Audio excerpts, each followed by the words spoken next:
اب اس کے ساتھ ہی ناظرین آپ کو بتائیں گے کراچی میں تارکین وطن کی واپسی کا عمل آسان بنانے کے لیے ایس ایس پی ایسٹ پیش ایس پی سہراب گورڈ آفس سے مزید 166 افراد کو ہولڈنگ کیمپ منتقل کر دیا گیا ہے۔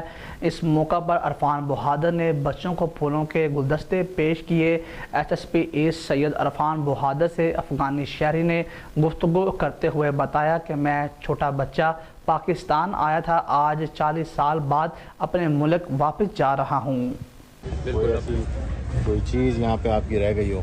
کوئی چیز ایسے ہمارا نہیں رہ گیا۔ ہم نے محبت لے کے جا رہے ہو؟ بالکل اپنی محبت سے، اور ادھر جو لوگ تھا اس سے بھی صحیح معنوں میں یعنی رخصتی لی ہے کہ ہم اپنا ملک واپس ہو رہے۔ تقریباً 40 سال ہو گیا ہمارا ادھر، ہمارا ابو دادا لوگ آیا تھا پاکستان، اور ہم بھی ادھر پیدائش ہمارا بھی ادھر ہے، ہم ادھر بڑے ہو گئے، یہ ہمارا بچے اتنا ہمارا ادھر پرورش ہوا ہے۔ ابھی اس کے بعد اپنا وطن واپس جا رہے ہیں۔ پاکستان زندہ باد، زندہ باد۔ خلق تمویدون بقضیه عزت سره منګه واپس کړي۔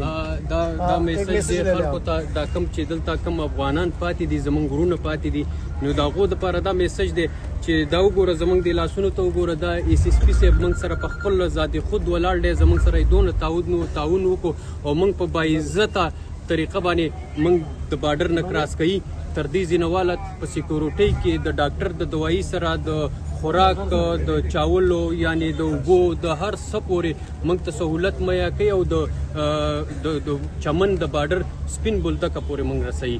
نو د دې پاکستان د دې پولیس محکمه او د کوم حکومت چې دی د دې موږ شکریہ ادا کوو. افغان شہری کا کہنا تھا کہ مجھے خوشی ہے ہمیں جس طرح رخصت کیا جا رہا ہے، میں پولیس سمیت پاکستان کے تمام اداروں کا شکر گزار ہوں۔